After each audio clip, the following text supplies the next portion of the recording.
السلام عليكم ورحمة الله وبركاته. إن الحمد لله نحمده ونستعينه ونستغفره ونؤمن به ونتوكل عليه ونعوذ بالله من شرور أنفسنا ومن سيئات أعمالنا.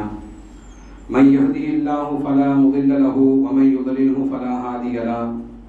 وأشهد أن لا إله إلا الله وحده لا شريك له وأشهد أن محمدا عبده ورسوله.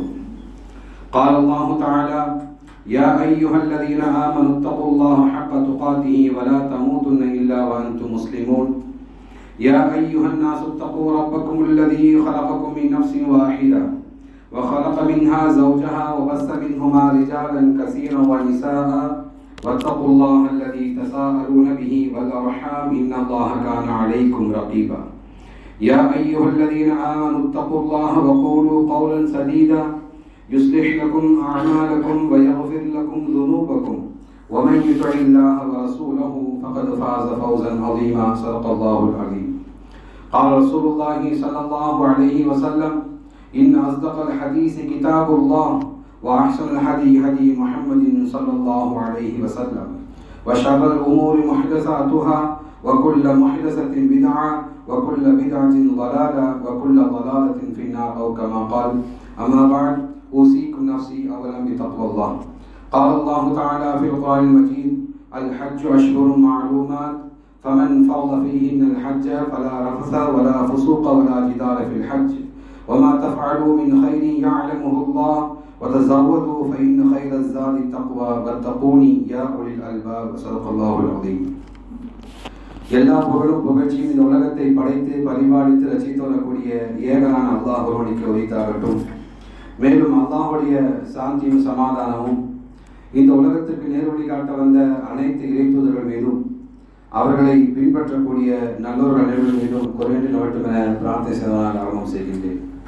அதிலும் குறிப்பாக இந்த ஜும்மாவிற்கு அதற்கே உரித்தான நிலத்தில் இங்கு அமர்ந்திருக்கின்ற உங்கள் அனைவர்கள் மீதும் மேலும் உங்கள் குடும்பத்தார்கள் மீதும் குறைந்து நவட்டும் என பிரார்த்தனை செய்வதாக ஆரம்பம் செய்கின்றேன். நாம் எப்படி அல்லாஹுடைய இல்லத்தில் ஒன்று சேர்ந்திருக்கின்றோமோ இதே போன்று நாளை வறுமை நாளில் அல்லாஹுடைய திருப்தி பெற்ற மக்களாக நாமும் நம்முடைய குடும்பத்தாரும் ஜன்னத்துல் ஃபிர்தௌஸ் என்று சொல்லக்கூடிய சொர்க்கத்திலே அல்லாஹ் ஒன்று சேர்ப்பானாக. ஆமீன். அன்பிற்கினிய இஸ்லாமிய சகோதரர்களே, பெரியோர்களே, இன்றைய ஜும்மாவுடைய உரையின் தலைப்பு ஹஜ் ஏன் என தலைப்பின் கீழ் உங்களுக்கு மத்தியில் சில விஷயங்களை சொல்ல ஆசைப்படுகின்றேன். ஏனென்று சொன்னால், துல்காதா மாதத்திலே நாம் இருந்து கொண்டிருக்கின்றோம். இது அல்லாஹ் சொன்ன புனித மாதங்கள் ஒரு மாதமாக இருந்து கொண்டிருக்கின்றது. அது மட்டுமல்லாமல் ஹஜ்ஜுடைய அமல்களும் ஹஜ்ஜுடைய நாட்களும் துவக்கமாகின்ற ஒரு மாதமாக இருந்து கொண்டிருக்கின்றது. நம்முடைய உறவினர்கள், நம்முடைய அண்டை வீட்டார், நம்முடைய ஊரார், நமக்கு தெரிந்தவர்கள் அல்லது நம்முடைய நண்பர்கள் என ஹஜ்ஜு பயணம் மேற்கொள்கின்ற பயனாளிகள் பயண அறிவிப்பை சொந்த பந்தங்கள், உற்றார் உறவினர்கள், மஹல்லாவாசிகள் அனைவரும் சொல்லிவிட்டு கிளம்பக்கூடிய ஒரு மாதமாக இருந்து கொண்டிருக்கின்றது. அது மட்டுமல்லாமல் சிலர் விருந்து உபசாரங்கள், பிரிவு உபசாரங்கள், அதே போன்று ஹஜ்ஜு விளக்க கூட்டங்கள் போன்றவற்றையெல்லாம் நம்முடைய ஊர்களில் நாடோறும் நடக்கக்கூடிய ஒரு நிகழ்வாக அலங்கரிக்க துவங்கி இருக்கின்றது. இந்த சபைகளில் நாம் கலந்து கொள்ளும் போது, நாம் அந்த சபைகளில் நாம் அமரும் போது அல்லாஹ்விடம் துஆ செய்ய வேண்டும். இறைவா, கூடிய விரைவில் எனக்கும் உன்னுடைய இல்லத்தை சந்திக்கக்கூடிய ஹஜ்ஜு செய்யக்கூடிய பாக்கியத்தை கொடு. அல்லாஹ், இறைவா, எனக்கும் என்னுடைய குடும்பத்தாருக்கும் ஹஜ்ஜு செய்யக்கூடிய நசீபாக்கி கொடுப்பாயாக. மேலும் உன்னுடைய தூதராகிய ஹபீப் ரவுதா ஷரீஃபை சந்திக்கக்கூடிய பாக்கியத்தை எனக்கு கொடுப்பாயாக. இப்படிப்பட்ட துவாக்களை நாம் அதிகமாக செய்ய வேண்டும். காபத்துல்லாவையும் மக்காவையும் மதீனாவையும் சென்று வந்து நம்முடைய ஹஜ்ஜுகள் பரிபூர்ணமாகக்கூடிய பாக்கியத்தை கொடு என்பதாக நாம் துவா செய்ய வேண்டும். அத்தகைய வாய்ப்பை அல்லாஹ் தஆலா நாம் அனைவருக்கும் தந்தருவானாக. யாரெல்லாம் ஹஜ்ஜுக்கு சென்று இருக்கின்றாருடைய ஹஜ்ஜுக்களை எல்லாம் அல்லாஹ் தஆலா ஒப்புக்கொள்ளக்கூடிய ஹஜ்ஜாக ஆக்கி அருள்வானாக. ஆமீன். அன்பிற்கினிய இஸ்லாமிய சகோதரர்களே, பெரியவர்களே, இஸ்லாம் தொடர்ந்து வலியுறுத்தக்கூடிய ஒரு இபாதத்துகளில் இந்த ஹஜ்ஜும் மிக முக்கியமான விவாதத்தாக இருந்து கொண்டிருக்கின்றது. இஸ்லாம் சொல்லக்கூடிய எல்லா வணக்க வழிபாடுகளும் அதற்கென்பதாக ஒரு நேரம் ஒதுக்கி இருக்கின்றது. தொழுக வேண்டும் என்று சொன்னால் நம்முடைய இஷ்டத்திற்கு நாம் தொழுது கொள்ள முடியாது. அதே போன்று நோன்பு வைக்க வேண்டும் என்று சொன்னால் நம்முடைய இஷ்டத்துக்கு ரமலான் மாதம் அல்லாத மற்ற மாதங்களில் நம்ம ஃபர்தான் நோன்பை நாம் வைத்துக் கொள்ள முடியாது. அதே போன்று நாம் ஜக்காத் கொடுக்க வேண்டும் என்று சொன்னால் அந்த ஒரு ஆண்டுக்குள் நாம் கொடுக்க வேண்டும். ஒரு ஆண்டு முடிந்து 2 ஆண்டு கழித்து 4 ஆண்டு கழித்து எல்லாம் நம்முடைய கடமையை நாம் நிறைவேற்ற முடியாது. அதே போன்று ஹஜ்ஜு செய்ய வேண்டும் என்று சொன்னால் இந்த முக்கியமான அல்லாஹ் சொல்லக்கூடிய அந்த முக்கியமான நாட்கள் ஹஜ்ஜு செய்தால் தான் அந்த ஹஜ் என்ற கணக்கிலே வரும். ஆகவே எல்லா வணக்க வழிபாடுகளும் அதற்கென ஒரு கால நேரத்தை அல்லாஹு தஆலா வரையறுத்திருக்கின்றான். அந்த அடிப்படையில் ஹஜ்ஜும் அந்த குறிப்பிட்ட காலத்துக்குள் நிறைவேற்ற வேண்டும். அல்லாஹ் சொல்கின்றான், வலில்லாஹி அலன்னாஸி ஹஜ்ஜுல் பைத்தி மன் இஸ்ததா இலைஹி சபீலா. யாருக்கு அந்த காபாவுடைய ஆழத்துக்கு சென்று வர சக்தி பெற்றிருக்கின்றார்களோ அவர்கள் ஹஜ்ஜு செய்வது அல்லாஹ்வுக்கு ஆற்ற வேண்டிய ஒரு கடமையாகும் என்பதாக அல்லாஹ் தஆலா சொல்கின்றான். ஆனால் இன்று நம்முடைய சமூகத்தில் பார்க்கின்றோம், முஸ்லிம் சமூகத்தில் ஹஜ்ஜு செய்வதற்கு உடல் சக்தி இருந்தும் பொருளாதார சக்தி இருந்தும் கால நேரங்கள் பெற்றிருந்தும் நாம் அதிகமாக தாமதம் செய்யக்கூடிய ஒரு நிகழ்வை நாம் நம்முடைய சமுதாயத்தில் பெருகிக் கொண்டு வரக்கூடிய விஷயத்தை பார்க்கின்றோம். குறிப்பாக அந்த ஹஜ் சீசனை பார்ப்போம் என்று சொன்னால் அதிகமாக வயதுடையவர்கள் 70 வயதை கடந்தவர்கள் 80 வயது கடந்தவர்கள் இந்தியா, இலங்கை ஆகிய நாடுகளில் தான் அதிகமாக வந்து கொண்டிருக்கின்றார்கள். அதாவது வயது கடந்த பின்புதான் ஹஜ் செய்யக்கூடிய ஒரு நிகழ்வை இந்தியா, இலங்கையிலே அதிகமாக மக்கள் சென்று கொண்டிருக்கின்றார்கள்.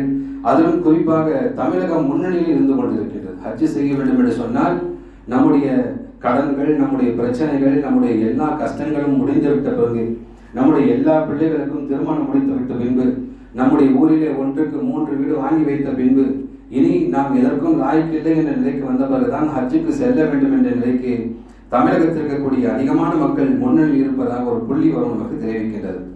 ஆக ஹஜ்ஜு அப்படிப்பட்ட ஒரு வணக்கம் அல்ல. ஹஜ்ஜு என்பது வயது கடந்த பின்பு தள்ளாத வயதில் நமக்கு யாராவது உதவி செய்ய மாட்டார்களா என்ற நிலைமையில செய்யக்கூடிய ஒரு பணி அல்ல ஹஜ் என்பது. அல்லாஹ் தஆலா விரும்பக்கூடிய வணக்கம் என்னன்னு சொன்னால் இளமையில் செய்யக்கூடிய வணக்கத்தை அல்லாஹ் விரும்புகின்றான். ஆனால் இன்று பார்க்கின்றோம், இளமையில் இருக்கக்கூடிய பலர் தம்முடைய குடும்பத்தோடு ஹஜ் செய்யக்கூடிய காட்சியை பார்க்கின்றோம். அவரிடத்தில் நீங்கள் ஹஜ் செய்ய வேண்டிய அவசியம் என்ன, ஏன் ஹஜ் செய்கிறீர்கள் என்று சொன்னால் அவர்கள் சொல்லக்கூடிய பதில் தான் மிக வருத்தமாக இருந்து கொண்டிருக்கிறது. எல்லா வெக்கேஷன்ல எல்லா கண்ட்ரிக்கும் போயிட்டு வந்தாச்சு, எல்லா நாடுகளுக்கும் துபாய் போயிட்டு வந்தாச்சு, சிங்கப்பூர் போய் வந்தாச்சு, மலேசியா போய் வந்தாச்சு. இந்த மக்கா மதீனா போக வேண்டும் என்பதாக நாங்கள் எண்ணிக்கொண்டிருந்தோம். இந்த ஹஜ் சீசன்ல போனா ஒரேடியாக நாங்கள் சுத்தி பார்த்த மாதிரி ஆயிடுச்சு, ஹஜ் செய்த மாதிரி ஆயிடுச்சு என்ற நிலைமையிலே ஹஜ் செய்யக்கூடிய பலர் என்று இருந்து கொண்டிருக்கிறார்கள். நவுதுபில்லா, அல்லாஹ் காப்பாற்ற வேண்டும். அப்படிப்பட்ட ஹஜ் எந்த விதமான பயனையும் நமக்கு அல்லாஹ்விட பெற்று தராது. ஆகவே உலகம் முழுவதும் ஹஜ் வணக்கத்தை நிறைவேற்றுவதற்காக வேண்டி லட்சக்கணக்கான முஸ்லிம்கள் பயணித்து வருகின்றார்கள் என்று சொன்னால் அதற்கு ஒரே நோக்கம், அல்லாஹ் நம்மை அழைத்திருக்கின்றான், அல்லாஹ் நம் மீது கடமையாக்கி இருக்கின்றான் என்ற நோக்கத்தின் அடிப்படையில் நாம் செல்கின்றோம். ஆக அந்த நோக்கத்தை நிறைவேற்றுவதற்காக வேண்டி கிழக்கே சீனா முதல் மேற்கே அமெரிக்கா வரை உள்ள எல்லா நாடுகளிலும் முஸ்லிம் சமுதாயம் ஒரே இடத்திலே குழுமக்கூடிய ஒரு நிகழ்வாக அந்த ஹஜ் இருந்து கொண்டிருக்கின்றது. ஒரே இடத்திலே குழுமி ஒரே ஆடை அணிந்து ஒரே இறைவனை எளிய தோற்றத்திலே வணங்கக்கூடிய ஒரு காட்சியை நாம் தொலைக்காட்சியில் நாம் பார்த்து கொண்டிருக்கின்றோம். ஆக இப்படிப்பட்ட ஹஜ் மற்ற வணக்கங்களை காட்டிலும் பல்வேறு மகத்துவம் மிக்க ஒரு ஹஜ்ஜாக இருந்து கொண்டிருக்கின்றது. இஸ்லாத்துடைய அடிப்படையில் ஹஜ் என்பது ஒரு தனி கவனம் பெறுகின்றது. அது காரணம் என்னன்னு சொன்னால் உடலாலும் அதில் உழைப்பு இருக்கின்றது, பொருளாலும் அதில் நாம் உழைக்கின்றோம். ஆக இந்த அடிப்படையில் பொருளும் உடலும் செலவழிப்பதால் இரண்டும் செலவழிப்பதால் மிக முக்கியமான ஒரு கடமையாக இந்த ஹஜ் இருந்து கொண்டிருக்கின்றது. ஆக அல்லாஹ்வுடைய மாபெரும் கிருபையினால் ஹஜ்ஜுடைய காலம் துவங்கிவிட்டது. உலகத்தெங்கிலும் ஹாஜிகள் இந்த புனித பயணத்துக்கு தயாராகி வருகின்றார்கள். இந்த ஹஜ் செய்ய வேண்டும் என்ற ஒரு கனவு சில பேருக்கு 40 ஆண்டுகளாக 50 ஆண்டுகளாக இப்படி இருந்து கொண்டிருக்கின்றது. ஆக அதையெல்லாம் நிறைவேற்றக்கூடிய காலம் மக்களுக்கு நெருங்கி வந்து கொண்டிருக்கின்றது. அதிலும் குறிப்பாக சொல்ல வேண்டும் என்று சொன்னால் ஹஜ் 2024 இந்தியாவில் இருந்து சுமார் 1,75,025 ஹாஜிகளுக்கு ஒதுக்கீடு செய்யப்பட்டிருக்கின்றது. 1,75,025 ஹாஜிகளுக்கு ஒதுக்கீடு செய்யப்பட்டிருக்கின்றது. இந்திய ஹஜ் கமிட்டி மூலம் செல்லக்கூடிய ஹாஜிகள் 1,40,020 ஹாஜிகளுக்கு ஒதுக்கப்பட்டிருக்கின்றது. மேலும் 35 ஹஜ் பயணிகள் தனியார் குழு மூலம் சென்று கொண்டிருக்கின்றார்கள். ஹஜ் 2024 70 வயதுக்கு மேற்பட்டோர் சுமார் 6,370 பெண்கள் விண்ணப்பங்கள் பெறப்பட்டிருக்கின்றன. 70க்கு மேற்பட்ட பெண்கள் 6,370 பெண்களுக்கு விண்ணப்பம் தந்திருக்கின்றார்கள். இதில் 5162 பெண்கள் மஹரம் துணை இல்லாமல் இந்த புனித ஹஜ்ஜுக்கு செல்லுகின்றார்கள் என்பதாக இந்திய ஹஜ் கமிட்டி தெரிவிக்கின்றது. ஆக பெண்களும் ஆண்களும் போட்டி போட்டுக்கொண்டு இந்த ஹஜ் செல்லக்கூடிய விஷயத்திலே தன்னை ஈடுபடுத்தி கொண்டிருக்கிறார்கள் சொன்னால் அந்த கடமையை விளங்காமல் அவர்கள் ஹஜ்ஜுக்கு செல்ல மாட்டார்கள். ஆகவே இந்த ஹஜ்ஜுடைய முக்கியத்துவம் என்ன, ஹஜ் நாம் ஏன் செல்ல வேண்டும் என்ற விஷயத்தை தான் ஜும்மாவுடைய குறிப்பிட இருக்கின்றோம். காரணம் என்னென்னு சொன்னால் ஹஜ்ஜுடைய சிறப்புகள், ஹஜ்ஜுக்கு சென்று வந்தால் அன்று பிறந்த பாலகனை போன்ற வருவதாக சொல்வார்கள். இப்படிப்பட்ட பல விஷயங்கள் நாம் காலங்காலமாக கேட்டுக்கொண்டிருக்கின்றோம். ஆக ஹஜ்ஜு ஏன் நம்ம மீது கடமையாக்கப்பட்டிருக்கின்றது, ஹஜ்ஜு நமக்கு ஏன் இஸ்லாம் நமக்கு வலுக்கட்டாயம் ஆக்கியிருக்கிறது என்பதை நாம் மிக தெளிவாக புரிந்து கொள்ள வேண்டும்.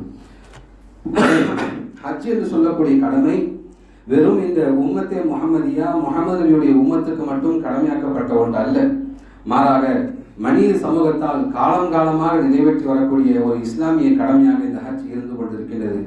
இந்த ஹஜ்ஜின் மூலம் நமக்கு பலவிதமான படிப்பினைகளை நாம் கற்றுக்கொள்ள வேண்டும். முதலில் யாரெல்லாம் ஹஜ்ஜுக்கு செல்ல விரும்புகின்றார்களோ, யார் ஹஜ்ஜு செல்ல வேண்டும் இன்ஷா அல்லாஹ் கடந்த ஆண்டு ஹஜ்ஜு செல்ல வேண்டும் யார் விரும்புகின்றார்களோ, யாராக இருந்தாலும் சரி அவர்கள் முழுமையாக இப்ராஹிம் அலைஹிஸ்ஸலாமுடைய வாழ்க்கை வரலாறை முழுவதுமாக படிக்க வேண்டும்.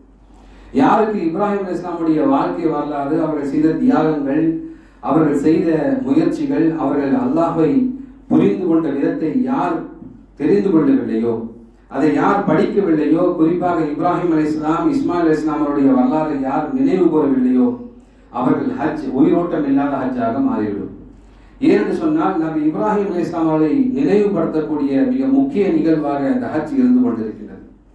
காரணம், உலக மக்கள் அனைவருக்கும் ஒரு முன்மாதிரியாக இப்ராஹிம் அலைஹிஸ்ஸலாம் இருந்து கொண்டிருக்கின்றார்கள். அல்லாஹு தஆலா இப்ராஹிமை உஸ்வத்துல் ஹஸனா என்பதாக குர்ஆனில் குறிப்பிட்டு காட்டுகின்றார். ஒரு அழகிய ஒரு முன்மாதிரியாக இருந்து கொண்டிருக்கின்றார்கள். ரசூலுல்லாஹி ஸல்லல்லாஹு அலைஹி வஸல்லம் அவர்களும் என்னுடைய தந்தையார் என்பதாக இப்ராஹிம் அலைஹிஸ்ஸலாம் அவர்களை சுட்டி காட்டுகின்றார்கள். நாம் தொழுகையில கூட கமா சல்லைத அலா இப்ராஹிம என்பதாக நாம் சொல்கின்றோம். எப்படி இப்ராஹிம் அலைஹிஸ்ஸலாமுக்கு அருள் புரிந்தாயோ அதே போன்று முகமது நபிக்கு அருள் புரிவாயாக என்பதாக நாம் சொல்கின்றோம். ஆகவே இப்ராஹிம் அலைஹிஸ்ஸலாமுடைய தியாகத்தை நினைவு கூறக்கூடிய, இப்ராஹிம் அலைஹிஸ்ஸலாமுடைய ஒவ்வொரு செயல்பாட்டை நினைவு கூறக்கூடிய, அவர்கள் இந்த இஸ்லாத்துக்காக வேண்டி எவ்வளவு கஷ்டங்களை சகித்தார்கள், துன்பங்களை சகித்தார்கள் போன்றவற்றை எல்லாம் நம்முடைய நினைவுக்கு கொண்டு வரக்கூடிய ஒரு முக்கிய நிகழ்வாக இந்த ஹஜ் இருந்து கொண்டிருக்கின்றது. உலகெங்கிலும் இருக்கக்கூடிய முஸ்லிம்களும் கிறிஸ்தவர்களும் யூதர்களும் ஏற்றுக்கொள்ளக்கூடிய ஒரு நபியாக இப்ராஹிம் அலைஹிஸ்ஸலாம் இருக்கின்றார்கள். பைபிளில் கூட ஆபிரகாம் என்ற பெயரில் இப்ராஹிம் அலைஹிஸ்ஸலாமுடைய வரலாற்றுடைய துணுக்குகள் அதில் இருந்து கொண்டிருக்கின்றன. அவர்கள் தம்முடைய காலத்தில் சிறை வணக்கம் அதிகமாக இருந்து கொண்டிருந்த போது, மக்கள் சிறை வணக்கத்திலே மூழ்கி கொண்டிருந்த போது அதை எதிர்த்து போராடி, இதெல்லாம் உண்மையான இறைவன் அல்ல, உண்மையான இறைவனாக ஒருவன் இருந்து கொண்டிருக்கின்றான் என்பதை மிக அழகாக மக்களுக்கு மத்தியிலே புரிய வைத்தார்கள். அந்த நிகழ்வை அல்லாஹு தஆலா சூரா அன்ஆம் என்று சொல்லக்கூடிய அத்தியாயத்தில் 78, 79 ஆகிய வசனங்களிலே அல்லாஹு தஆலா மிக தூய்மையாக நமக்கு சொல்லித் தருகின்றான். ஆக இந்த அடிப்படையில் இப்ராஹிம் அலைஹிஸ்ஸலாமுடைய வரலாறை, இப்ராஹிம் அலைஹிஸ்ஸலாமுடைய தியாகத்தை நினைவு கூடக்கூடிய ஒன்றாக இந்த ஹஜ் இருந்து கொண்டிருக்கின்றது. அவர்கள் தம்முடைய உலகம் அழியும் வரை ஒவ்வொரு மனிதனும் தொழுகும் போது இப்ராஹிம் அலைஹிஸ்ஸலாமுடைய பெயரை சொல்லாமல் தொழுக முடியாது. யாராக இருந்தாலும் சரி இப்ராஹிம் அலைஹிஸ்ஸலாமுடைய பெயரை சொல்ல பிறகுதான் தொழுகையிலே இப்ராஹிம் அலைஹிஸ்ஸலாமுடைய பெயர் இடம்பெறக்கூடிய அளவுக்கு ஸலவாத்துகள் இருந்து கொண்டிருக்கின்றன. அது மட்டுமல்லாமல் இப்ராஹிம் அலைஹிஸ்ஸலாம் அவர்கள் சொன்ன ஒரு வார்த்தையை நபிகள் நாயகம் ஸல்லல்லாஹு அலைஹி வஸல்லம் இந்த முஸ்லிம் உம்மத்திற்கு தொழுகையுடைய ஆரம்பத்திலே சொல்லக்கூடிய அந்த வஜ்ரத்தை கற்றுத் தருகின்றார்கள். இப்ராஹிம் அலைஹிஸ்ஸலாம் அவர்கள் அல்லாஹ்விடம் என்ன சொன்னார்களோ, என்னுடைய வாழ்க்கை, என்னுடைய இம்மை, என்னுடைய மறுமை, என்னுடைய மரணம் அனைத்துமே உனக்காக என்பதாக சொன்னார்களே, அந்த வார்த்தையை அல்லாஹ் தூதர் ஒவ்வொரு தொழுகையிலும் நமக்கு சொல்ல வேண்டும் என்பதாக கற்றுக் கொடுத்திருக்கின்றார்கள். ஆகவே முதலாவதாக இப்ராஹிம் அலைஹிஸ்ஸலாமை நினைவுபடுத்தக்கூடிய ஒரு நிகழ்வாக இந்த ஹஜ் இருந்து கொண்டிருக்கின்றது. இரண்டாவதாக பார்க்கும்படி சொன்னால் இஸ்லாமிய குடும்ப முன்மாதிரி எப்படி இருக்க வேண்டும் என்பதை இந்த ஹஜ் நமக்கு சொல்லித் தருகின்றது. இப்ராஹிம் அலைஹிஸ்ஸலாம் அவர்கள் தம் குடும்பத்திற்கு முன்மாதிரியாக திகழ்ந்தார்கள். இந்த சத்தியத்தை எடுத்து சொன்னதற்காக வேண்டி தம்முடைய குடும்பத்தாலே கடுமையாக சோதிக்கப்பட்டார்கள், தம்முடைய தந்தையால் சோதிக்கப்பட்டார்கள், தம்முடைய ஊர் மக்களால் சோதிக்கப்பட்டார்கள், பல ஊர்களுக்கு ஹிஜ்ரத் செய்தார்கள். அவருடைய ஒரே கவலை என்னவென்று சொன்னால், தம்முடைய மரணத்துக்கு முன்பாக இந்த தௌஹீதை, இந்த ஏகத்துவத்தை மக்களுக்கு மத்தியில் எடுத்து சொல்ல வேண்டும் என்ற கவலை இப்ராஹிம் அலைஹிஸ்ஸலாமுக்கு அதிகமாக இருந்து கொண்டிருந்தது. வயது 70 80 தொட்டு கொண்டு இருக்கின்றது. எனக்கு அடுத்த இந்த தௌஹீதுடைய பிரச்சாரத்தை உலகத்திலே செய்வதற்கு ஒரு வாரிசு வேண்டும் என்பதாக அல்லாஹ்விடம் துஆ கேட்கின்றார்கள். அல்லாஹ் தஆலா அந்த வயதிலே குழந்தை பாக்கியத்தை கொடுக்கின்றான். அந்த குழந்தை பெற்றவுடனே அவர்கள் மட்டில்லாமல் மகிழ்ச்சி அடைகின்றார்கள், அல்லாஹ்வுக்கு நன்றி செலுத்துகின்றார்கள். அந்த குழந்தையை அறுத்து பலியிடுமாறு அல்லாஹ்வுடைய கட்டளை வந்தபோது எந்த விதமான தயக்கமும் இல்லாமல் இப்ராஹிம் அலைஹிஸ்ஸலாம் அவர்கள் முன் வந்தார்கள். இது ஒட்டுமொத்த மனித சமுதாயத்திற்கும் ஒரு எடுத்துக்காட்டாக விளங்குகின்றது. எப்படி அல்லாஹ்வுடைய கட்டளை நிறைவேற்றுவதற்காக வேண்டி யாரெல்லாம் தடையாக இருக்கின்றார்களோ, அது மனைவியாக இருந்தாலும் சரி, கணவனாக இருந்தாலும் சரி, பிள்ளைகளாக இருந்தாலும் சரி, பெற்றோர்களாக இருந்தாலும் சரி, அல்லாஹ்வுடைய கடமைக்கு முன்னால் இவர்களெல்லாம் ஒன்றும் இல்லை, இவர்களை நான் தூக்கி எறிய முன் வருவேன் என்று சொல்லக்கூடிய ஒரு இஸ்லாமிய குடும்ப முன்மாதிரி அமைப்பை இப்ராஹிம் அலைஹிஸ்ஸலாமுடைய வாழ்க்கை வரலாறு சொல்லித் தருகின்றது. காரணம், இப்ராஹிம் அலைஹிஸ்ஸலாமுடைய தந்தை சொன்னார்கள், மகனே இவ்வாறு நீ சொல்லக்கூடாது, நம்முடைய சிலை வணக்க வழிபாடுகளை எல்லாம் நீ கண்டிக்க கூடாது என்று சொல்ல போது அவர்கள் தொடர்ந்து நம்முடைய தௌஹீது பிரச்சாரத்தை செய்தார்கள். அதன் காரணமாக அவர்கள் வீட்டிலிருந்து விலக்கப்பட்ட வரலாறை எல்லாம் பார்க்கின்றோம். ஆக வீட்டிலிருந்து துரத்தப்பட்ட பின்பும் கூட இந்த தௌஹீது பிரச்சாரத்தில் மிக அதிகமாக முழு ஈடுபாடு இருந்தபோது கூட இப்ராஹிம் அலைஹிஸ்ஸலாம் அவர்கள் அல்லாஹ்விடம் ஒரு கோரிக்கை வைக்கிறார்கள். வஃபிர் லி அபி இன்னஹு கான மினல் ضالீன். இறைவா, என் தந்தையை மன்னித்து விடு, அவர் அறியாமலே மூழ்கிக் கொண்டிருக்கின்றார், அவர் அழிவிலே இருந்து கொண்டிருக்கின்றார் என்பதாக தொடர்ந்து இப்ராஹிம் அலைஹிஸ்ஸலாம் அவர்கள் தம்முடைய தந்தைக்காக பிரார்த்தனை செய்தார்கள் என்பதை குர்ஆன் நமக்கு சொல்லித் தருகின்றது. மூன்றாவதாக பார்ப்போம் என்று சொன்னால், இஸ்லாத்திற்காக தியாகம் செய்யக்கூடிய ஒரு மனப்பான்மையை இந்த ஹஜ் நமக்கு கற்றுத் தருகின்றது. இஸ்லாத்துக்காக இந்த உலகத்திலே வாழும்போது பலவிதமான கஷ்டங்களையும் துன்பங்களையும் அந்த மனிதன் சந்திக்க வேண்டும் என்பது பொதுவான நீதிதான். இஸ்லாத்தை பின்பற்ற வேண்டும் என்று சொன்னால் பலவிதமான கஷ்டங்கள், பலவிதமான துன்பங்களை ஒரு மனிதன் சந்திக்க வேண்டும். இந்த துன்பத்தையும் இந்த கஷ்டத்தையும் சந்திக்காமல் எந்த ஒரு முஸ்லீமும் முஸ்லீமாக வாழ முடியாது. ஒரு முஸ்லீம் எந்த துன்பம் இல்லாமல், எந்த கஷ்டம் இல்லாமல், உலகத்தால் அல்லது நோயால் எந்த விதமான பாதிப்பும் இல்லாமல் ஒருவன் இருக்கின்றான் என்று சொன்னால் அது நியதி அல்ல. ஆக ஒரு முஸ்லீம் பலவிதமான கஷ்டங்களை சந்திக்கின்றான், துன்பங்களை சந்திக்கின்றான். இந்த துன்பத்தையும் கஷ்டத்தையும் சந்திக்கும் போது அவன் கண்ணுக்கு முன்னால் என்ன வர வேண்டும் என்று சொன்னால், இதே துன்பத்தை, இதைவிட பன்மடங்கு துன்பத்தை நபிமார்கள் சந்தித்தார்கள், சஹாபாக்கள் சந்தித்தார்கள், நல்லடியார்கள் சந்தித்தார்கள் என்ற விஷயம் அந்த மனிதனுடைய உள்ளத்திலே வர வேண்டும். இப்ராஹிம் அலைஹிஸ்ஸலாம் அவர்கள் எதற்காக இந்த துன்பத்தை சந்தித்தார்கள்? அவர்கள் நினைத்திருந்தால் அவர்கள் தம்முடைய தந்தையுடைய வழியிலே மிக சுகபோகமாக இருந்திருக்கலாம். இருந்தாலும் இந்த தௌஹீதை விளங்கியதன் மூலமாக இந்த துன்பத்தை சந்தித்தார்கள். தௌஹீதை விளங்கி தன்னிடத்திலே மட்டும் வைத்துக் கொள்ளாமல் அதை உலகம் முழுவதும் சொல்வதற்காக வேண்டி எவ்வளவு பாடுபட்டார்கள் போன்ற விஷயங்களை எல்லாம் தியாகம் செய்யக்கூடிய ஒரு மனப்பான்மை இந்த ஹஜ்ஜுடைய காலத்திலே, இந்த ஹஜ்ஜிலே நமக்கு நினைவு வர வேண்டும். தம்முடைய துணைவியார் ஹாஜர் அலைஹிஸ்ஸலாம் அவர்களையும், மேலும் தம்முடைய மகன் இஸ்மாயில் அலைஹிஸ்ஸலாம் அவர்களையும் அல்லாஹ்வுடைய கட்டளைக்காக வேண்டி விட்டுவிட்டு, சிறு பிராயத்திலே விட்டுவிட்டு அந்த இடத்தை விட்டு சென்ற நிகழ்வு எல்லாம் நம்முடைய மனக்கண்ணுக்கு முன்னால் வர வேண்டும். ஆக இப்படி நம்முடைய மார்க்கத்தின் அடிப்படையில் செயல்படாமல் நம்மை தடுக்கக்கூடிய அனைத்து விஷயத்தையும் நாம் தியாகம் செய்ய முன்வர வேண்டும் என்ற விஷயத்தை இந்த ஹஜ்ஜின் மூலம் நாம் கற்றுக்கொள்ள வேண்டும். இஸ்லாத்திற்காக மனிதர்கள் இந்த உலகத்தில் எதையும் தியாகம் செய்வதற்கு நாம் தயாராக இருக்க வேண்டும் என்பதை நம்முடைய உள்ளத்திலே ஆழமாக பதிய வைக்கக்கூடிய ஒரு நிகழ்வாகத்தான் ஹஜ் இருந்து கொண்டிருக்கிறது. அது வெறும் சுற்றுலா பயணம் அல்ல, அது பெருமைக்காகவும் பகட்டுக்காகவும் சென்று வரக்கூடிய ஒரு பயணம் அல்ல. ஹஜ் சென்று வந்து விட்டுவிட்டால் நம்முடைய பாவங்கள் எல்லாம் மன்னிக்கப்பட்டு விட்டது, இனி நான் சொர்க்கவாசி என்ற ஒரு மமதில் இருக்கக்கூடிய ஒரு நிகழ்வு அல்ல. மாறாக இந்த ஹஜ் என்பது நமக்கு ஒரு பாடத்தை நமக்கு கற்றுத் தருகின்றது. இந்த ஹஜ் என்பது நமக்கு ஒரு வரலாற்று நிகழ்வை நம் கண்ணுக்கு முன்னால் கொண்டு வருகின்றது. இந்த ஹஜ் என்பது இந்த தியாகம் செய்ய வேண்டும் என்ற உணர்வையும், குடும்ப அமைப்பை எப்படியெல்லாம் நாம் சரியாக நடத்த வேண்டும் என்ற அமைப்பையும் சொல்லித் தரக்கூடிய ஒரு விஷயமாக இந்த ஹஜ் இருக்கின்றது என்பதை ஒவ்வொரு ஹஜ் செய்யக்கூடியவனும் உணர்ந்து கொள்ள வேண்டும். நான்காவது பார்ப்போம் என்று சொன்னால், சகோதரத்துவத்தையும் சமூக ஒற்றுமையும் கற்றுத்தரக்கூடிய ஒரு முக்கியமான விஷயமாக இந்த ஹஜ் இருந்து கொண்டிருக்கின்றது. காரணம், மனிதர்களே, நிச்சயமாக உங்கள் இறைவன் ஒருவனே, மேலும் உங்களுடைய தந்தையும் ஒருவரே. எந்த ஒரு அரபியும் ஒரு அஜமியோட சிறந்தவரோ, எந்த ஒரு கருப்பனும் வெள்ளையனோடு சிறந்தவனோ யாரும் சிறந்தவர் இல்லை. யார் தக்வாவிலே சிறந்திருக்கின்றார்களோ அவர்கள்தான் சிறந்தவர் என்ற ஒரு உண்மையை உலகத்துக்கு சொல்லக்கூடிய ஒரு விஷயமாக இந்த ஹஜ் இருந்து கொண்டிருக்கிறது. பணக்காரர்கள் சிறந்தவர்கள் இல்லை, ஏழைகள் சிறந்தவர்கள் இல்லை, கருப்பர்களோ வெள்ளையர்களோ அரபியர்களோ அஜமிகளோ சிறந்தவர்களை. மாறாக யாருக்கு தக்குவா இருக்கின்றதோ, இறையச்சம் இருக்கின்றதோ அவர்கள் தான் சிறந்தவர்கள் என்ற விஷயத்தை நமக்கு இந்த ஹஜ் நமக்கு ஒரு பாடமாக சொல்லித் தருகின்றது. அடுத்து பார்ப்போம் என்று சொன்னால், ஐந்தாவதாக பார்ப்போம் என்று சொன்னால், நற்பண்பாடுகளை நல்ல ஒழுக்கத்தை கற்றுக்கொள்ளக்கூடிய ஒரு விஷயமாக இந்த ஹஜ் இருந்து கொண்டிருக்கிறது.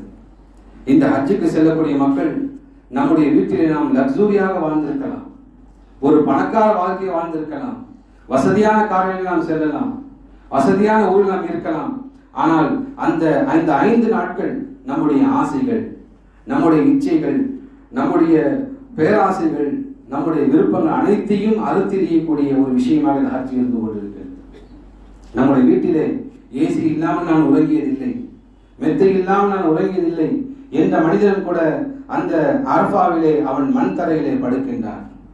அரஃபாவிலே அவன் அந்த வெயிலிலே இருக்கின்றான் அல்லது குளிர்காட்டிலே குளிரிலே இருக்கின்றான் என்று சொன்னால், இதையெல்லாம் ஒரு பண்பாடுகளாக இஸ்லாம் நமக்கு சொல்லித் தருகிறது. இதெல்லாம் நீ சந்தித்துதான் ஆக வேண்டும். மனைவி மக்களை விட்டு செல்கின்றான் என்று சொன்னால், மனைவி மக்களுடைய நினைவு இல்லாமல் அல்லாஹ்வுடைய நினைவு அங்கே இருந்து கொண்டிருக்க வேண்டும். மேலும் இந்த மனிதர்கள் எல்லாம் அனைவருமே ஒரே இடத்திலே குடும்பி இருக்கும் போது இதே போன்றுதான் லட்சக்கணக்கான மக்கள், கோடிக்கணக்கான மக்கள் நாளைக்கு மறுமை நாளிலே குழுமி இருப்பார்கள். மறுமை நாளின் காட்சி நம் கண்ணுக்கு முன்னால் கொண்டு வருகின்றது. நாம் உலகத்தில் எதையெல்லாம் சொத்து பத்து வைத்திருக்கின்றோமோ, உலகத்தில் நாம் எந்த அளவுக்கு வசதியோடு வாழ்கின்றோமோ, அந்த சொத்து பத்து எல்லாம் விட்டு வெறும் 2 துணியோடு அங்கே இருந்து கொண்டு லப்பை அல்லாஹும்ம லப்பை, இறைவா நான் வந்து விட்டேன், உன்னுடைய அழைப்புக்கு நான் செவியேற்று விட்டேன், நீதான் அரசன் என்று சொல்லக்கூடிய நாம் அந்த முழக்கத்தை நாம் உலகிக் கொண்டிருக்கணும் என்று சொன்னால், அதன் மூலமாக நம்முடைய உள்ளத்திலே அல்லாஹ் ஒன்றை பதிய வைக்கின்றான். நீ என்னுடைய அடிமை, நீ பயாலஜிக்கலாக பிறந்திருக்கின்றாய், நீ ஒன்றும் தேவ தூதர் இல்லை, நீ ஒன்றும் கடவுள் இல்லை, உலகத்திலே உலகிக் கொண்டிருக்கின்றார்களே, நான் பயாலஜிக்கலாக பிறக்கவில்லை என்பதாக இதெல்லாம் அறியாமைத்தனம் என்பதை அல்லாஹு தஆலா நமக்கு அங்கே புரிய வைக்கின்றான். புரிய வைத்து விட்டு நீ ஒரு மனிதன், நான் உன்னுடைய ரப்பாக இருந்து கொண்டிருக்கின்றேன் என்பதாக சொல்லி, உன்னுடைய சொத்து பத்துக்கள், உன்னுடைய குடும்பம், உன்னுடைய ஆசைகள் அனைத்தையும், ஷைத்தானுடைய பண்புகள் அனைத்தையும் தூக்கி எறிந்து விட்டு இங்கே நம் கண்ணுக்கு முன்னால் மறுமையுடைய காட்சி வருகின்றது. ஒருவரை அல்லாஹ் நாடினால் அங்கே பெரும் விபத்துகள் ஏற்பட்டு அங்கே மனிதர்கள் அல்லாஹுடைய பெயரை சொல்லி அங்கே ஷஹீதாகின்றார்கள். இல்லை என்று சொன்னால் அல்லாஹ் யாருக்கு நாடுகின்றானோ அப்படிப்பட்ட மக்களை மீண்டும் தம்முடைய நாட்டுக்கு திரும்ப கொண்டு வருகின்றான். ஆக அந்த மரணையுடைய நிகழ்வை நம் கண்ணுக்கு முன்னால் கொண்டு வரக்கூடிய ஒரு நிகழ்வாக இந்த ஹஜ் இருந்து கொண்டிருக்கின்றது. இமாம் அபூ ஹனீஃபா அவர்கள் சொல்கின்றார்கள்,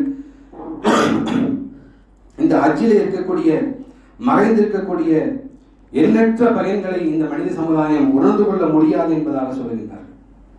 ஆக ஹஜ்ஜின் மூலம் அல்லாஹ் எதிர்பார்க்கக்கூடிய ஒரே விஷயம் என்னவென்று சொன்னால், தக்வாவை அல்லாஹ் எதிர்பார்க்கின்றார். அல்லாஹு தஆலா ஹஜ் செய்யக்கூடிய மக்களுக்கு சொல்லக்கூடிய விஷயம் என்னவென்று சொன்னால், நீங்க அங்கே சண்டையிடாதீர்கள், நீங்கள் உங்கள் மனைவியோடு உறவு கொள்ளாதீர்கள், வீணான பேச்சுக்களை நீங்கள் பேசாதீர்கள், உங்களுடைய நினைவு முழுவதும் அல்லாஹுடைய நினைப்பில் இருக்கட்டும். சிறந்த கட்டு சாதனம் தக்வா என்பதாக அல்லாஹ் நமக்கு சொல்லித் தருகின்றான். ஆக இத்தகைய உணர்வை நாம் பெற வேண்டும் என்று சொன்னால், இத்தகைய சிந்தனை நமக்கு வர வேண்டும் என்று சொன்னால், நாம் நம்முடைய ஹஜ்ஜை நம்முடைய இளமையிலே நாம் வைத்துக் கொள்ள வேண்டும். ஹஜ் என்று சொல்லக்கூடிய அமல் அவசரமாகவும் ஏதோ கவனக்குறைவாகவும் செய்யக்கூடிய ஒரு அமல் அல்ல. மாறாக ஹஜ் என்று சொல்லக்கூடிய அமல் ஆரோக்கியமாக செய்ய வேண்டிய அமல் என்பதை இந்த சமுதாயம் உணர்ந்து கொள்ள வேண்டும். ஆனால் இந்த ஹஜ் வயது முடிந்த பின்பு செய்யக்கூடிய நிலைமைக்கு நாம் தள்ளப்பட்டிருக்கோம் என்று சொன்னால், அதை மாற்றி அமைத்து ஹஜ் என்பது இளமையில் செய்யக்கூடிய ஒரு விஷயம் என்பதை நாம் புரிந்து கொள்ள வேண்டும். யாரெல்லாம் இந்த ஹஜ்ஜை குறித்து கவனம் இல்லாமல் இருந்து கொண்டிருக்கின்றார்களோ அப்படி மற்ற மக்களை எல்லாம் அல்லாஹும் அல்லாஹுடைய தூதரும் மிக கடுமையாக கண்டிக்கின்றார்கள். யாரிடத்திலே ஒரு 5 லட்சம் ரூபாய் இருந்து கொண்டிருக்கின்ற பேங்க் டெபாசிட்ல ஒரு வருடம் 5 லட்சம் ரூபாய் இருக்கின்றது, அதே போன்று மறுவரம் இருந்து கொண்டிருக்கின்ற சொன்னால் உங்கள் மீது ஹஜ்ஜு கடமையாகிவிட்டது. ஆக அந்த பணத்தை வைத்துக் கொண்டு நாம் என்ன செய்யலாம், அந்த பணத்தை எப்படி பெருக்கலாம், அந்த பணத்தை எப்படி இன்வெஸ்ட்மெண்ட் பண்ணலாம், அந்த பணத்தை எந்த பிசினஸ்ல போடலாம் என்பதாலெல்லாம் நாம் யோசித்துக் கொண்டிருக்கின்றோம். ஆக நம்முடைய வங்கியில் இந்த 5 லட்சம் ரூபாய் இருந்து கொண்டிருக்கின்றது, 5 ஆண்டு காலமாக 6 ஆண்டு காலமாக இருக்கின்றது. இதை வைத்துக் கொண்டு நாம் அல்லாஹ் நம் மீது கடமையாக்கி ஹஜ்ஜை செய்தால் என்ன என்ற உணர்வு இளமையிலே இருக்கக்கூடிய வாலிபர்களுக்கு வர வேண்டும். எப்படி இளமையிலே திருமணம் முடிக்கின்றீர்கள், இளமையிலே வியாபாரம் செய்கின்றீர்கள், இளமையிலே அனைத்து செயல்களையும் செய்கின்றோம். அல்லாஹ் தஆலா விரும்பக்கூடிய செயலை இளமையில் செய்யக்கூடிய செயலைத்தான் அல்லாஹ் விரும்புகின்றான். வயது முடிந்த பின்பு தள்ளாத வயதிலே தொலை வருவதை அல்லாஹ் விரும்புகின்றான். ஆனால் நபிகள் நாயகம் சொன்னார்கள், அதைவிட இளமையிலே ஒரு மனிதன் தொழுகின்றான் என்று சொன்னால் அதை அல்லாஹ் அதிகமாக விரும்புகின்றான் என்பதாக சொல்லியிருந்தார்கள். ஆகவே ஹஜ்ஜை நிறைவேற்றாத மக்களை குறித்து அல்லாஹு தஆலா கடுமையான எச்சரிக்கைகளை சொல்லித் தருகின்றான்.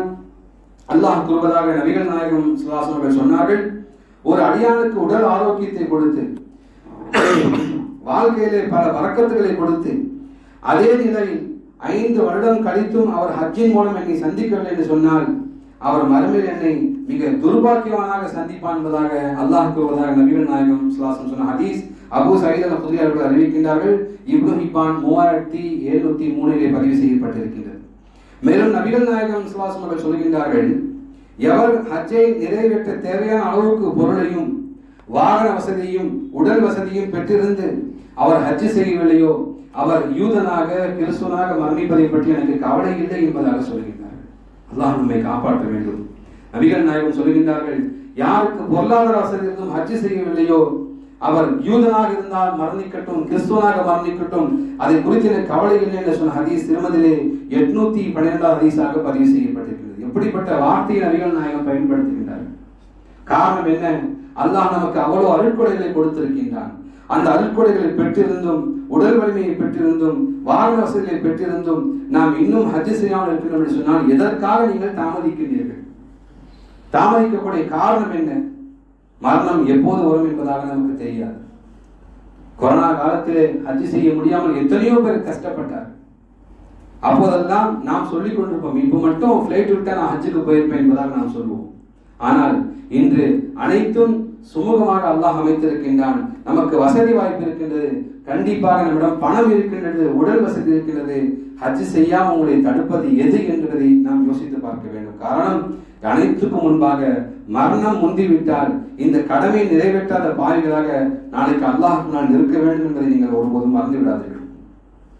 அல்லாஹ் நமக்கு வசதி கொடுத்திருக்கின்றான். வசதி கொடுத்தும் ஹஜ் செய்யவில்லை என்று சொன்னால் நபிகள் நாயகம் சொன்னார்கள், கடமையான ஹஜ்ஜை நீங்கள் விரைவாக நிறைவேற்றுங்கள் என்றால் உங்களுக்கு என்ன தடை வரும் என்பது உங்களுக்கு தெரியாது என்பதாக நபிகள் நாயகம் சொன்ன ஹதீஸ் இப்னு அலி அவர்கள் அறிவிக்கின்றார்கள். ஆக நாம் தாமதப்படுத்த நமக்கு பலவிதமான தடைகள் வந்து கொண்டிருக்கும் என்பதாக நபிகள் நாயகம் நமக்கு எச்சரிக்கின்றார்கள். உண்மையில் நாம் இந்த ஹஜ் என்று சொல்லக்கூடிய வணக்க வழிபாடை நாம் தள்ளிக்கொண்டு போகின்றோம் என்று சொன்னால் நிச்சயமாக அதன் மூலமாக பலவிதமான ஆபத்துகள் நமக்கு பலவிதமான கஷ்டங்களை நாளைக்கு மறுமை நாளைக்கு உண்டு என்பது எந்த விதமான சந்தேகம் இல்லை. உண்மையில் இந்த ஹஜ் என்பது ஒரு மகத்துவம் மிக்க ஒரு வழிபாடு என்பதை நாம் ஒருபோதும் மறந்துவிடக்கூடாது.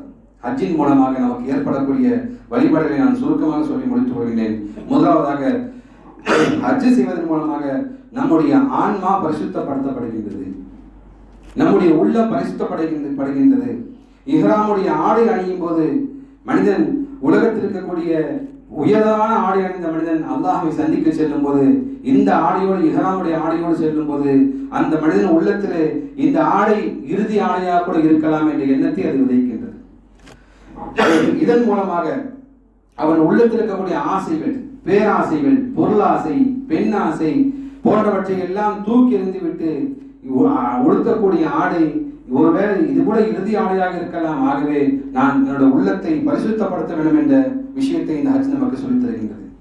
இரண்டாவதாக, தல்பியா, அல்லாஹுக்கு முன்னால் நான் சரணடைந்து விட்டேன், அல்லாஹுக்கு முன்னால் நான் வந்து விட்டேன் என்று சொல்லக்கூடிய தல்பியாவை முழங்கிக் கொண்டிருக்கும் போது நாளைக்கு மறுமை நாளில் இதே போன்று தான் என்னுடைய முடிவு எப்படி இருக்குமோ, நான் சொர்க்கவாசியா நரகவாசியா என்பதாக கதறக்கூடிய ஒரு நிகழ்வை நமக்கு தல்பியா நினைவுபடுத்தக்கூடியது. அதே போன்று அந்த காபாவை நாம் தவாப் செய்யும் போது மனிதனின் உள்ளம் அல்லாஹ்வை சுற்றியே இருக்க வேண்டும் என்ற எண்ணம் நமக்கு வருகின்றது. அது வெறும் கல் தான். காபத்துல்லா என்பது வெறும் திசை காட்டக்கூடிய ஒரு கல் தான். அதை தவாப் செய்யும்படி அல்லாஹ்வுடைய தூதர் நமக்கு கற்றுத்தந்தார்கள், அல்லாஹ் நமக்கு சொல்லி இருக்கின்றான். ஆகவே அதை சுற்றி வரும்போது இறைவா என்னுடைய உள்ளமும் உன்னை சுற்றியே வந்து கொண்டிருக்கும் என்பதாக ஒரு எண்ணத்தை அதில் நாம் விதைக்க வேண்டும். அதே போன்று சரி என்று சொல்லக்கூடிய தொங்கட்டும் ஓடும்போது மனிதன் உள்ளத்திலே அல்லாஹ்வுடைய மன்னிப்பையும் ரஹமத்தையும் அவன் தேடிக்கொண்டே ஓடுகின்றான் என்ற எண்ணத்தை அது ஆழமாக விதைக்கின்றது. அதே போன்று அரஃபா என்று சொல்லக்கூடிய மைதான மஹ்ஷரையும் அந்த ஷைத்தான் கல்லெறியக்கூடிய அந்த நிகழ்வை பார்க்கும்போது நம்முடைய மட்டமான குணங்கள் எல்லாம் தூக்கி எறிய வேண்டும் என்ற எண்ணத்தையும் அறுத்து பலியிடக்கூடிய நிகழ்வு நடைபெறும் போது அல்லாஹுக்காக என்னுடைய உயிரையும் தருவேன் என்று சொல்லக்கூடிய ஒரு நிகழ்வை எல்லாம் இந்த ஹஜ் நமக்கு நினைவூட்டுக் கொண்டிருக்கிறது. அன்பிற்கே இஸ்லாமிய சகோதரர்களே, இப்படிப்பட்ட ஒரு நிகழ்வை சொல்லித்தரக்கூடிய ஹஜ் அல்லாஹ் நமக்கு ஏன் கடமையாக்க இருக்கின்றார் என்று சொன்னால், நாம் பரிசுத்தமடைய வேண்டும் என்பதற்காக வேண்டும். யாரெல்லாம் ஹஜ் முடித்து விட்டு வருகின்றார்களோ அந்த மக்களுடைய அனைவருடைய பாவங்களும் ஒட்டுமொத்தமாக மன்னிக்கப்படும் என்பது அல்லாஹுடைய நியதி அல்ல. யாருடைய ஹஜ்ஜை அல்லாஹ் ஒப்புக்கொண்டானோ, யாருடைய ஹஜ்ஜை அல்லாஹ் ஏற்றுக்கொண்டானோ, யார் அல்லாஹுக்காக ஹஜ் செய்தார்களோ, யார் ஹஜ்ஜின் நோக்கத்தை உணர்ந்தார்களோ, யார் தக்வாவோடு செய்தார்களோ, குறிப்பாக அல்லாஹ் ஏற்றுக்கொண்ட ஹாஜியுடைய பாவத்தை மட்டும்தான் அல்லாஹ் மன்னிக்கின்றார். அவர் துவா செய்திருப்பார், இறைவா எல்லா ஹாஜியுடைய பாவத்தை மன்னித்து விட்டேன் சொன்னால் அல்லாஹ் நாடினால் மன்னிக்கின்றார். ஆகவே ஹஜ் செய்து கொண்டு வருவது வெறும் பெரும் தியாகத்துடைய ஒரு பாடமாக நாம் கற்றுக்கொள்ள வேண்டும். ஹஜ் சென்று விட்டு வந்த பிறகு அவன் 1 மாத காலம் 2 மாத காலம் நல்லவனாக இருந்து கொண்டிருக்கின்றான், தொழுக வருகின்றான், சந்திக்கின்றான்.